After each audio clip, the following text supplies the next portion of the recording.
Hello everybody, welcome back. It is your Championship Daily News here, your Transfer Daily Show. How are you doing? Let me know in the comment section below. We might be speaking about your club today.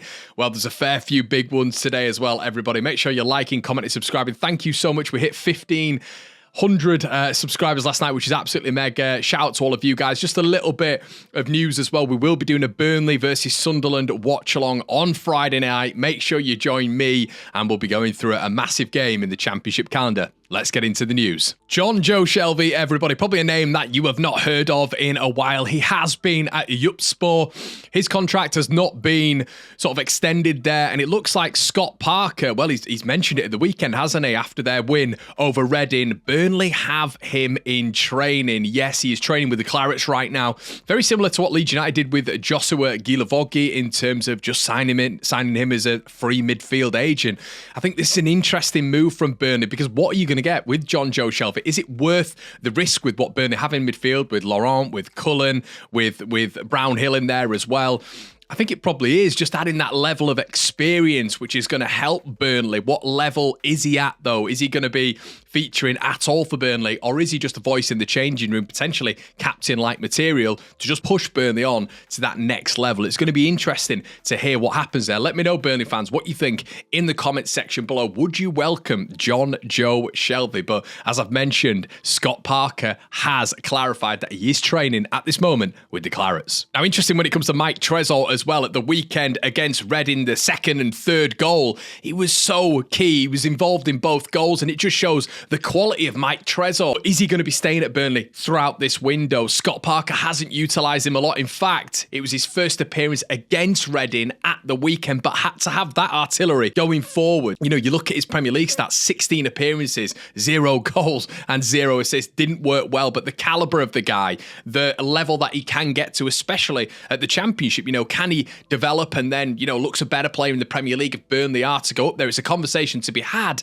But what on earth would you do, Clarets, with Mike Tresor? Tom Cannon, a name on Sunderland and Sheffield United fans' lips, and this is actually quite hilarious because it feels like Sheffield United and Sunderland are going to be battling it out for transfers potentially through this entire period. It's because they have profiles that they need to fit when it maybe comes to the centre forward, a little bit of depth for both clubs on that left-hand side as well. Maybe they need someone, both need profiles in that position of quality at Championship level with potentially future projection. Tom Cannon is a player at Stoke City who I think has been playing above his level. The numbers might not reflect an absolutely ruthless goal scorer, but as we've mentioned with Morgan Whittaker, when you are around better players, you will perform better, and I think that's the same with Tom Cannon. He's energetic, he's ruthless, he's combative, and he will get you the odd goal, and I think he really fits both teams, to be quite honest with you. I think he'd work under Sunderland with Regis Labrise. I think there's an attractive proposition there, to be honest with you. I think there's potentially more minutes that he can play there as well.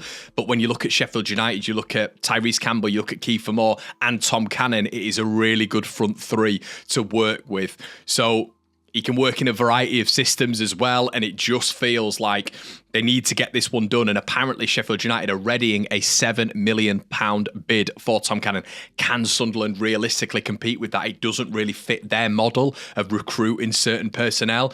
I think Sheffield United might get this one done, and the rush right now is he can be recalled by Leicester City, I believe, by the end of proceedings today. Also, the Blades are looking at Timothy Uma as well from Swedish side Elfsborg. Keep an eye on that. He's a midfielder who could really add to the problem they have him, maybe with Arblaster, maybe with Tom Davis's consistency and Vinny Souza's injury issues. Now, the interesting thing when it does come back to Tom Cannon, looking at the Blades options there, is Ruud van Nistelrooy has spoken yesterday, and he said that they are considering all the recall options, seen as though money is tight at Leicester. You know, you're looking at someone like Tom Cannon. Can he make an impact, even potentially off the bench for the Foxes in the Premier League? It's one to keep an eye on. Now, obviously, West Bromwich Albion, we have to take a focus on that after Raphael Wicki and the conversations with the young Swiss manager fell through.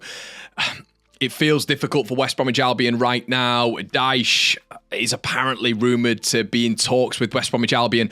I just don't see this. We mentioned it yesterday as a progressive move for the Albion. I think looking at a young manager who maybe replicates something of the like of Carlos Corberán in terms of off and on the ball work would be really advantageous for the Baggies right now.